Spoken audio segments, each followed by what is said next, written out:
I'm bound to come here, if Allah wills, during my lifetime, at least once. And I've been most fortunate with the people who have helped me come to the position I'm in today. And you're one of them, Brother Yusuf, to have this marvelous experience to come on this Hajj. It really has been. It's not been easy for me because I'm not as young as I used to be, and I'm not really, to be quite honest, used to a lot of crowds of people.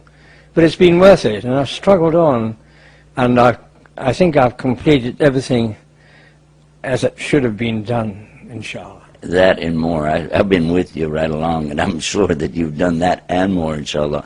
And now we would like to ask you a question. Through your life, now you're 85 years old, mashallah, and this is, many people never attain that age, but in your experience, could you give us a little background, some of the places you've been, things you've done? Well, I was born in Scotland a long time ago. I have a middle-class family. My father's a doctor, but they were overseas in Nigeria, and he was overseas, and I didn't really see much of him, so I grew up with Scottish Presbyterian Christian relatives, and they gave me the background of believing in God and worshiping Him. And then complications came on in that scheme later on. I went to a Roman Catholic school, and I was confused and never really adjusted too well to what was then a sort of new religion to me. And then after the 5 years in the Air Force during the war, I went to... Now, which war would this be? The Second World War, yeah, Second World War, sorry. 1940s? Yeah, the 39 to 46, I think it's finished at 45.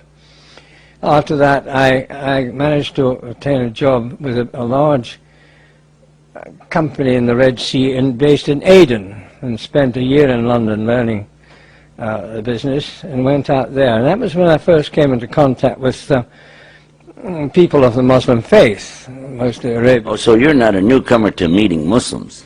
No, I worked with them. We worked with all kinds of people there of different faiths, but I learned something about the Quran then and the Islam at that time, which would be about 1949 to 1952 when I was there. And then after that I came back to Britain for a short time because my contract wasn't renewed there. I liked to have stayed there, but in many ways Allah was looking kindly on me because a lot of my friends didn't survive the sort of break-up of the colonial days in the British colony to what is now, and it's had a troublesome background. Then I went to Hong Kong for a short time, working in a business company there. Now, were there any Muslims in Hong Kong? No, I never met any Muslims. I was completely divorced from any sort of religion, really, by that time. But, and then I went to Africa, to the Central African Federation, Rhodesia, as it was then called, now called Zimbabwe, and got a simple job, which is more to my suiting, with the health department, killing mosquitoes. You were a mosquito killer. I was a mosquito killer, and killing and dealing with the problem of schistosomiasis. That's a difficult word to pronounce, bilharzia, which can be caught from going into rivers. So I worked for them for a while, and then the Federation broke up. It's a long story, we haven't got time for that. And I transferred across to the veterinary department and worked in tick supply control very successfully until I took and then the war years come on. I wasn't involved in any religious experience at that time, and eventually I got back to Britain, but then went back to Africa again. But in the circumstances in Zimbabwe today, I came back to London about 5 years ago. I see. So now you're not a fly killer anymore? Not a fly killer. Just on an individual basis. That's very true. But then I thought to myself, look, you're getting on in age now. Now, you always believed in God, but you haven't been praying to Him or worshiping Him for years.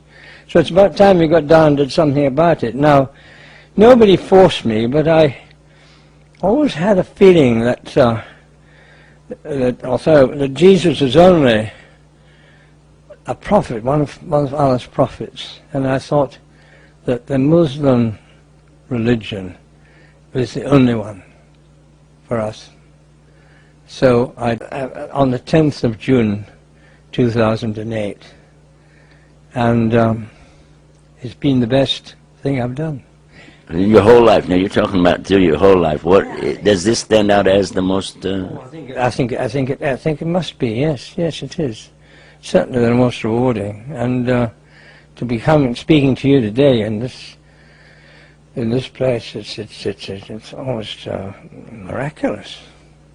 It is for me as well. I have to tell you that ordinarily when we have guests, I don't like to interrupt them, but I have to tell you something. The minute I met you, I was so happy to make your acquaintance, and I prayed that Allah would let us be together.